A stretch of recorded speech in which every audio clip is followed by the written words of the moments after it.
Hello दोस्तों, आज की इस कहानी में आपका स्वागत है। मेरा नाम शिवानी है। यह घटना सन 2019 की है, जब मैं 8वीं कक्षा में पढ़ती थी।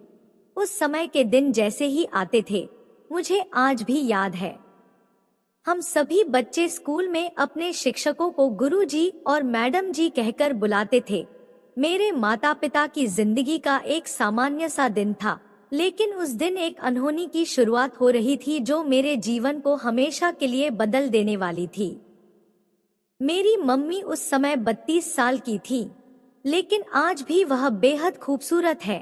उनकी लंबी और मुलायम बालों की वजह से आज भी लोग उन्हें देखकर मोहित हो जाते हैं। वह 5 फुट 4 इंच लंबी हैं और बहुत आकर्षक दिखती हैं। पापा कोयला विभाग में काम करते हैं और वह महीने में 22 दिन तक बाहर रहते थे। उस समय मैं अपने माता पिता की इकलौती संतान थी और हम राजस्थान के उदयपुर नामक शहर में रहते थे। हर किसी भी विषय में मुझे अच्छा लगता था, लेकिन एक विषय था जो मुझे बेहद कठिन लगता था और वह था गणित। 7वीं कक्षा तक मैं किसी तरह गणित में पास हो जाती थी, लेकिन अब मैं गणित के पेपर में फेल हो गई थी। उस समय पापा घर पर नहीं थे। मैंने फोन पर पापा को बताया कि मैं गणित में फेल हो गई हूँ। उन्होंने मम्मी से कहा कि तुम स्कूल जाकर मेरी बेटी के गणित के शिक्षक से मिलो। यह सुनकर मेरे दिल में एक अजीब सी बेचैनी हुई। मुझे नहीं पता था कि इस मुलाकात का क्या नतीजा होगा।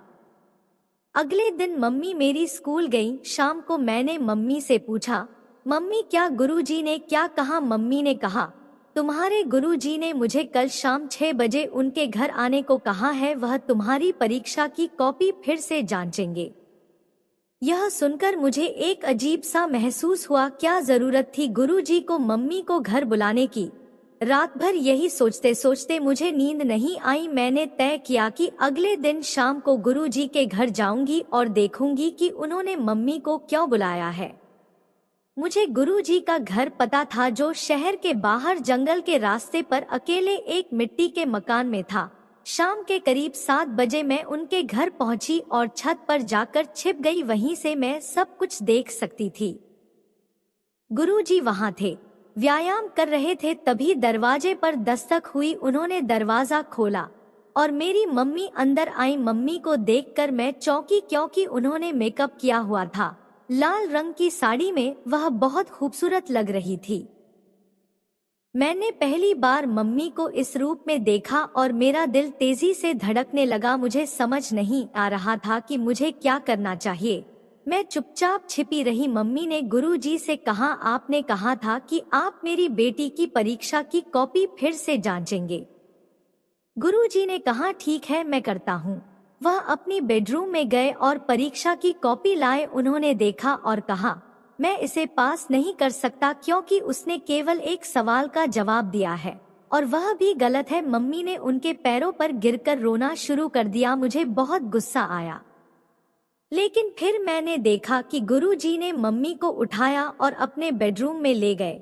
मेरा दिल तेजी से धड़कने लगा। मैं सोचने लगी, क्या हो रहा है? मैंने धीरे धीरे बाहर निकलकर देखा। बेडरूम में कुछ पल के लिए चुप्पी छा गई थी। मुझे समझ नहीं आ रहा था कि मुझे क्या करना चाहिए। कुछ ही देर बाद गुरुजी और मम्मी बाहर आए। मम्मी ने मुझसे कहा, मैं अभी अभी तुम्हारे स्कूल के गुरुजी के घर से आई हूँ। उन्होंने तुम्हें गणित में पास करने का वादा किया है। यह सुनकर मैं थोड़ी हैरान हुई। मेरी समझ में नहीं आया कि यह सब कैसे हुआ, लेकिन धीरे धीरे मैं समझ गई कि मेरी मम्मी गुरुजी के घर रोज जाती थी। रात में जब पिताजी घर आते थे तो मम्मी अक्सर थकी हुई दिखती थी। मेरे मन में यह सवाल आने लगा कि क्या गणित में पास होना इतना आसान है? जब मैं स्कूल गई तो गुरुजी ने मेरी कक्षा में आकर कहा, मैंने तुम्हारी परीक्षा की कॉपी गलत सेट कर दी थी। अब तुम सबको चिंता करने की जरूरत नहीं है। मैंने महसूस किया कि यह सब कुछ ठीक नहीं था। मैंने सोचा, क्या गुरुजी का यह व्यवहार सच में सही है? मेरे पिताजी अपने काम से घर वापस लौट आए थे। उस दिन मम्मी गुरुजी के घर नहीं गई। पिताजी ने मुझसे पूछा, क्या तुम गणित में पास हो गई? मैंने हाँ में सिर हिलाया। मैंने समझ लिया था कि गणित में पास होना वास्तव में सिर्फ एक दिखावा था।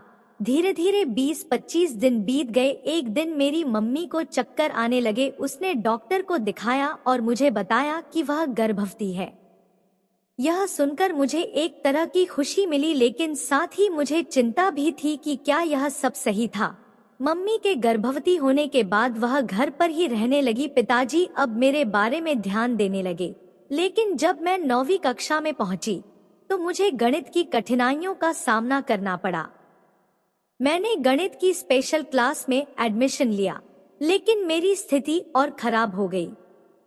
लेकिन मैंने दिन रात मेहनत करके अपनी स्थिति को मजबूत किया और आखिरकार मैंने 9वीं कक्षा की परीक्षा दी और 90 अंक प्राप्त किए। यह सब मेरी मेहनत का नतीजा था। मैं अपनी सहेलियों से और अधिक सीखने लगी। धीरे धीरे मैंने अपनी पढ़ाई में सुधार किया और 10वीं में भी टॉपर बनकर सफलता हासिल की।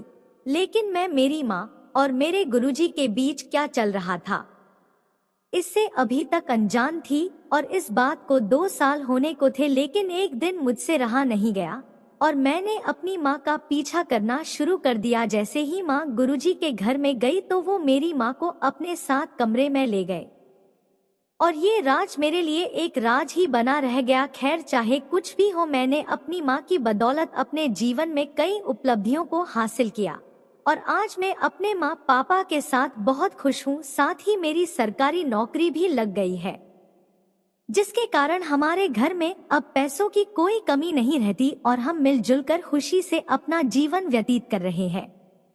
आज भी मैं अपने माता पिता की मेहनत को याद करती हूँ और अब मैंने गणित का प्रोफेसर बनने की यात्रा शुरू की है। जब मैं उसे देखती हूँ तो उन्हें मुझ पर गर्व महसूस होता है कि मैंने अपनी पढ़ाई और मेहनत के जरिए उसे इस मुकाम तक पहुँचाया। तो दोस्तों, यह थी हमारी आज की कहानी।